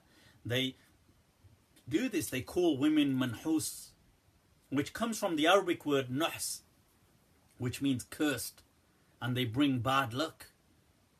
And they'll kind of then, torture them or kind of mentally torture them. And I'm just saying that this is so important to really, to rescue this misrepresentation of Islam. Because now can you imagine, like let's say now that happened to a woman. Now she would consequently, let's say a woman gets tortured because bad things happen, and people say she is unlucky, she is bad luck, so people torture her. Now they then justify this by saying the Prophet said this. Now tell me, she would naturally resent the Prophet, would she not? And could you now blame her? And this is why I say, whenever I see these people, I listen to some of these interviews of these ex-Muslims, and whenever I see these people sometimes disrespecting the Prophet that used to be Muslims, and it hurts me more than anything else. It doesn't, sometimes it's not about enraging or making me angry, but it hurts me because what they hate is the misrepresentation of men, of people. It's not the actual Prophet, because you will see that the Prophet never actually said these things. So this is really important to kind of see this distinction. And wallahi, these things really open, and I think it's so important to take the fiqh of Aisha radiallahu anha, her understanding, into account, into consideration, to kind of review, to see how she understood things, to see the role she played in Islam.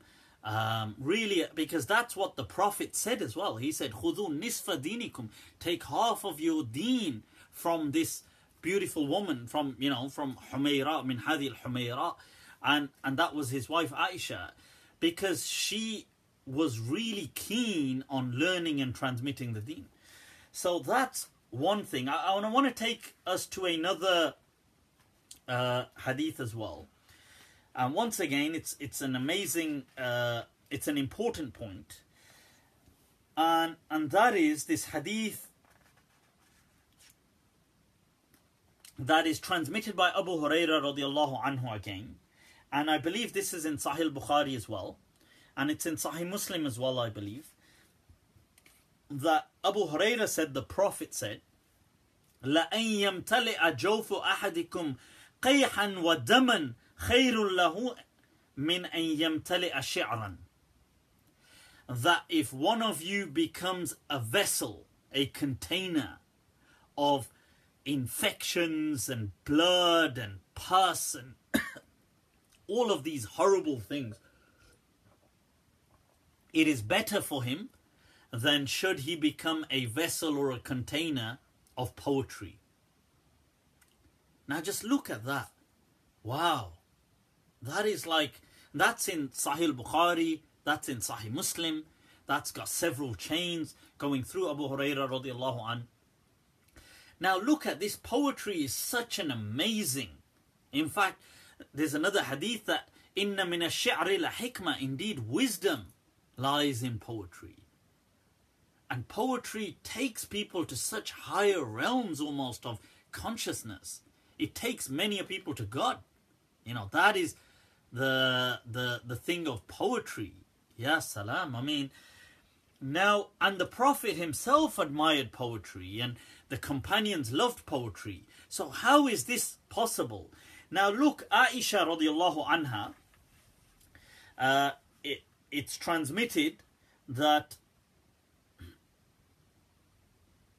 and this comes in several, just one moment, I'm just bringing out the actual, right, okay. Now, فقالت عائشة رضي الله عنها, Aisha radiallahu anha said, when she heard this narration, لم يحفظ الحديث, that Abu Hurairah did not memorize that hadith. إنما قال رسول الله, indeed the Messenger of Allah said, لأن يمتلئ جوف أحدكم قيحا ودما, that one of you should become a container of infections and blood and pus, is better for him. خير له من أن يمتلئ شعرا, is better for him to become that than a container of poetry. Hujitu bihi. Now look at that final part which is missing. Hujitu bihi, that a vessel of poetry by which I have been maligned and cursed. So what the Prophet said is, if one of you starts memorizing all this poetry that these people are writing to insult me with, because a lot of the Arabs were writing insulting poetry against the Prophet, the Prophet said, wouldn't it be better that you were a container of all this horrible thing than you were of that? Because here am I trying to liberate you from these chains of bondage to superstition and to this kind of myths and these false deities and this kind of bond, that the shackles of shirk and dhulm and oppression. I'm trying to do that, and some of you are memorizing poetry, long poems of insults against me. So the Prophet said that. Now look at this, the last wording, hujitu bihi, that rather than memorizing poetry by which I am cursed and insulted, is dropped or forgotten or not memorized. So what ends up being said completely changes the trajectory of Islam. It makes Islam appear as though it's anti-poetry, anti-arts, anti-literature, but it's not. So we can see how these small things make a huge difference in the image of Islam. Okay, and I think really this, and there's several riwayat from Aisha radiallahu an about this that kind of support that.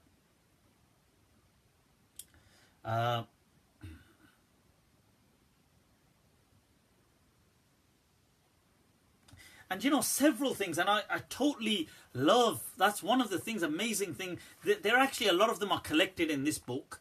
It's called Al-Ijaba li-Irad mastadrakathu Aisha ala Sahaba. That it's called The Response to what Aisha intervened or reprimanded the other companions about. And it's not as you can see, it's not a detailed book, but it's got some amazing detailed works on some of the kind of ahadith that Aisha radiallahu anha corrected. And there's an interesting one that's transmitted in Muslim and Nasa'i. I'll share another one with you, where Abu Hurairah is saying that the Messenger of Allah said, Man ahabba liqa Allahi, ahabba Allahu liqa'ah. that whosoever loves to meet God, then Allah loves to meet him. وَمَنْ كَرِهَ لِقَاءَ اللَّهِ كَرِهَ اللَّهُ لِقَاءَ. And what they mean by that is whosoever loves to die, because obviously you're going to meet Allah after you're dead, then Allah is pleased to meet you. But it's kind of encouraging this outlook towards death, this kind of gothic. And look, the person says in the same hadith, Shuraih, the famous tabi'i, says, I came to Aisha فَقُلْتُ يَا أُمَّ الْمُؤْمِنِينَ. I said, O mother of the believers, I heard Abu Hurairah say that the Messenger of Allah said this hadith. She said, in kana kadhalik, if that hadith was true, faqad halakna, then we're all destroyed. Because we don't naturally just wish death. Now look at that reason-based approach. And check this out. In another riwayah, she said, what does that mean? She said, وَلَيْسَ مِنَّا أَحَدٌ. There is nobody amongst us إِلَّا وَهُوَ يَكْرَهُ الْمَوْتِ, except he dislikes death. Wallahi, wow. Now that is somebody so real, radiyallahu anha, may Allah be pleased with her, and so who we are proud to call the mother of our legacy, Ummul Mu'mineen, being very real. None of this, oh, we need to, this gothic, morbid approach, we must love to die, we must love to. She said, look, what are you on about? Nobody loves to die. She said there isn't anybody from us except he would dislike to die. She was the beloved wife of the Prophet. Look how far we've come from our deen. Honestly, we've come so far. So far we've come from our deen. May Allah really guide us. Seriously. There's the words of, there's a poet, Saghir Sadiqi, although he's speaking of this kind of humanity, and he says, they call it in Urdu, often referred to maruwat, this kind of morality and humanity. He says, na jaane kahan kho gayi hai murawwat, badi dur tak to mere saath aayi. That I don't know where this humanity, this kind of thing has got lost. It definitely came with me a long way. And then, somewhere along the way, we lost it. But we are so distant. And I think this is just amazing, subhanallah. Right, people, let's take a few questions, some rapid round, and then we'll wrap this up, inshallah. By the way, I do release snippets, small snippets on YouTube. I kind of get them cut out of these sections or other kind of, let's say, small talks I've done. So do subscribe to my YouTube channel as well, people. Mufti Abu Layth. So you can just search it, subscribe, share it, share the love, people, share the love. So let's take a few questions.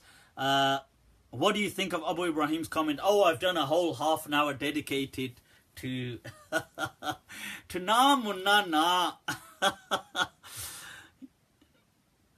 Kabi, not the time and place for la'na. Right, okay. Right, people, or should I take some questions that were already submitted and do a rapid round? A few people were commenting in between on my beard. You can watch a clip, I've got it on YouTube. I shared it recently, that is the beard sunnah. Ah, look at that, people. I shared see, this is the awesome thing about this natural fitra understanding of Islam. You live a very guilt-free life. It's free of superstition. You don't believe in demons, don't believe in evil eye, don't believe in magic, hocus pocus. You don't believe things ain't haram so easily. Music isn't haram. All these things ain't haram. It's how life ought to be. I shared a Eid video and somebody said, Astaghfirullah, he's got music in it, got music, music in it, haram.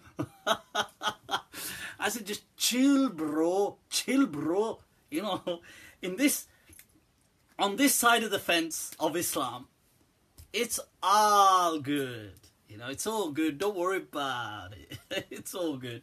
So, now, right, now, exactly, chicken versus red meat slaughter Ahlul Kitab. Right, I'm not sure what that means. Generally, I think that's a bit of a detailed one. I've answered that before, I'm pretty sure I have. Have I not answered? In summary, and I'll answer it in detail maybe later on because I'm just doing a rapid round right now. You see, I think slaughter had many aspects to it.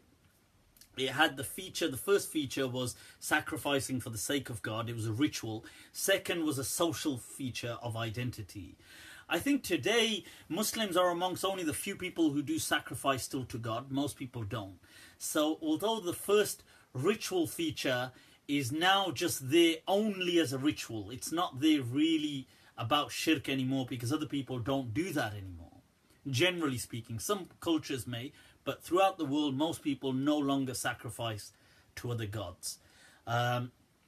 So the ritual is still there, but the identity is definitely there. So I would definitely encourage all people always to stick to halal, dhabiha, meat and stuff like that. It's one for the ritual and two for the identity. Otherwise, as Allah says that, look, in the Quran, it's not that the meat doesn't reach your Lord. It doesn't. It's really the taqwa from you. So that is true.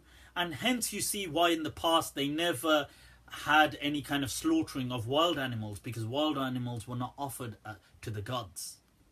So neither were fish offered in that part of Arabia. Hence fish were all fine. Neither were birds. Hence all birds are halal.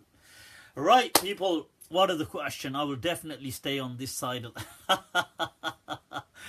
Amen. Amen, Deborah. Amen. Right, so what are we looking at? Right, there is jihad, aura of amma. Aura means what to cover of a slave girl. I think we covered a bit of that. I think we covered or uncovered a bit of that previously.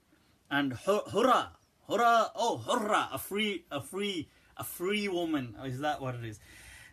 These are lengthy discussions. We've got to cover why should women wear jilbab. I don't believe women have to wear jilbabs. Women don't have to wear jilbabs. They just have to dress modestly. That's all. That's the Islamic requirement. That's all. Watch some of your videos. Can you explain how Islam actually fits the bill? What does that mean? And justify how Islam is the true religion. Come on, how the hell am I supposed to do that? How do you react to your child or grandchild that say they are homosexual?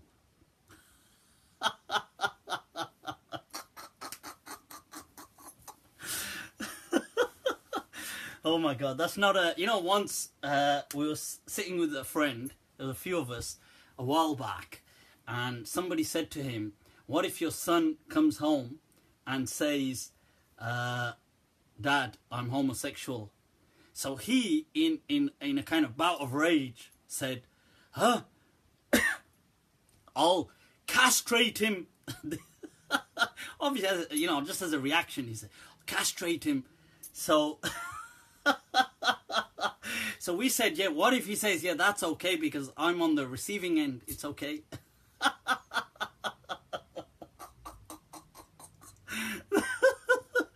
Right, well, okay, people, that's, I think a joke. Oh, that's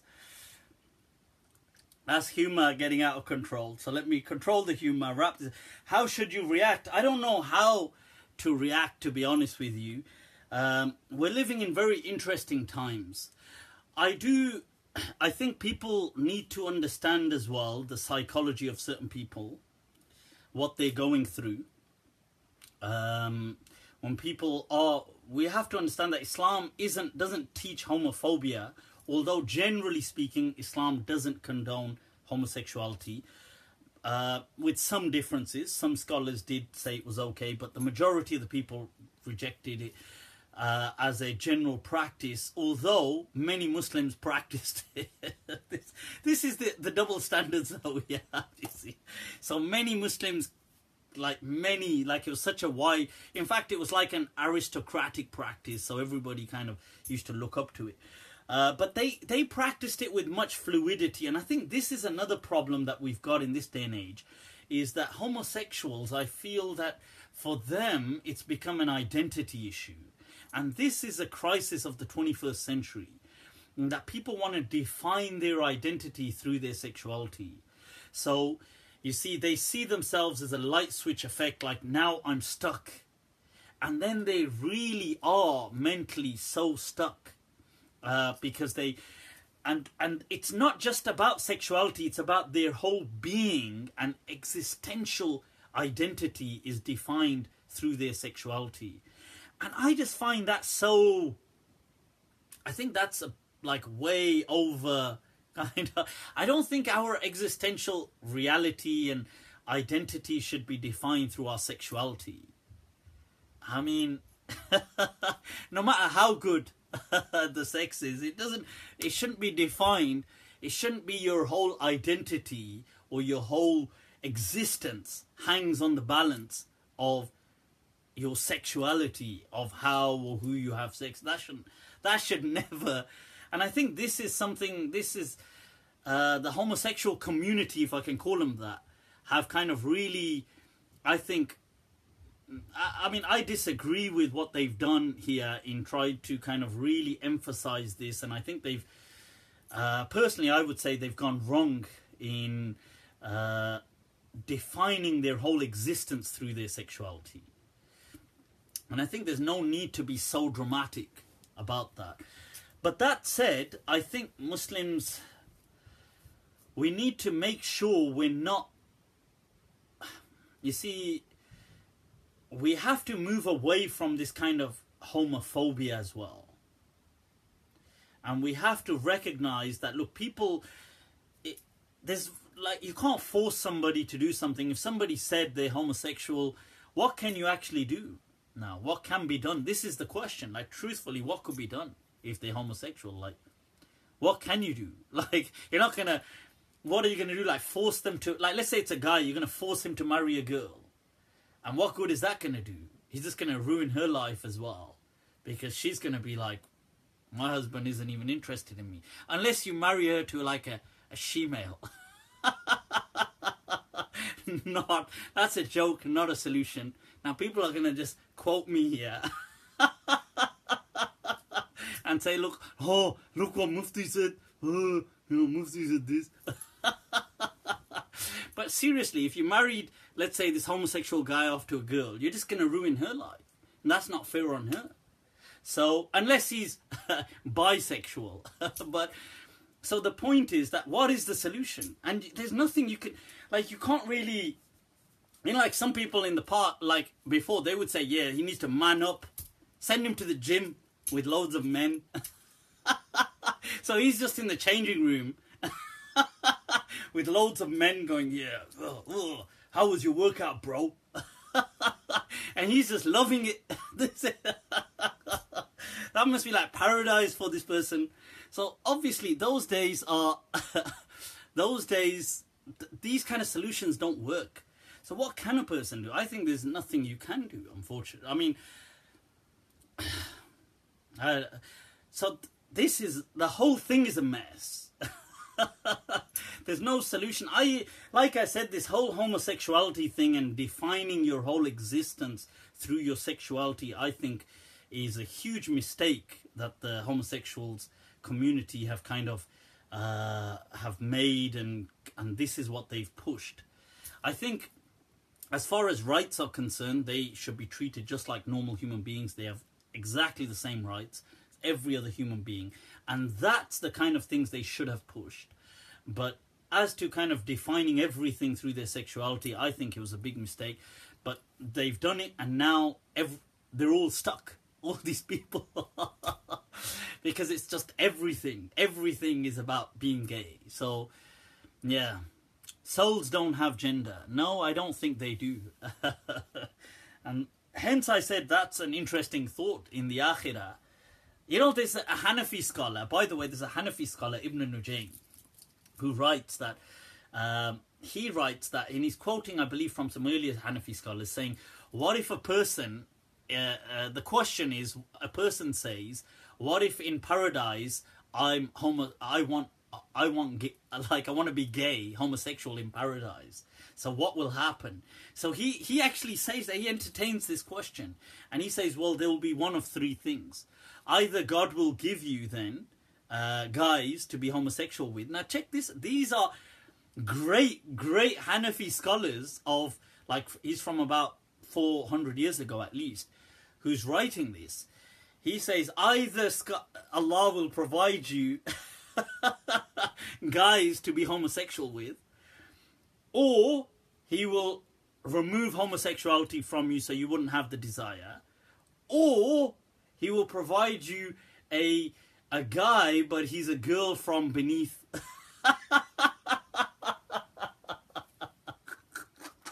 These are some of the funky, fruity responses from some of our great scholars.